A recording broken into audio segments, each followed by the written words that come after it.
Hey guys, welcome back to WP Manager. In this series, we are talking about our WooCommerce paid listing add-on. In this video, we're gonna show you how to get the details of the purchased package as a user.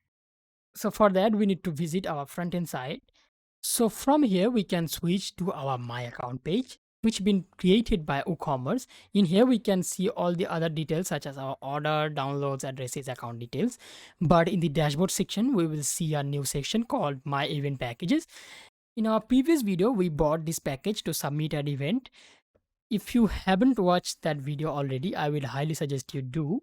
But coming back to the point, we see a table containing package name, the remaining count, and the listing duration and featured, right? So this is the package we have purchased, but let's open the dashboard in a new tab. I can show you the package details from the backend side.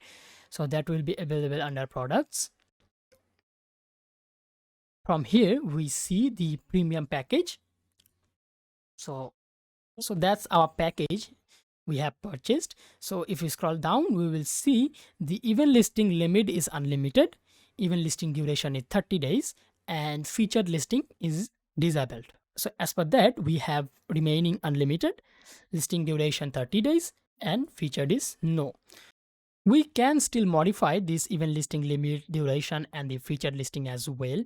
But since we have already purchased the package, it wouldn't really affect our package, which we have already purchased, but we can modify them for a future purchase as well. This is how you get your purchased package details as a user for our WooCommerce paid listing add-on. So I hope you found this short video helpful, totally focused, totally based around pure information. So being that said, I'm Sharad saying goodbye. Thanks for watching and I'll catch you in the next one.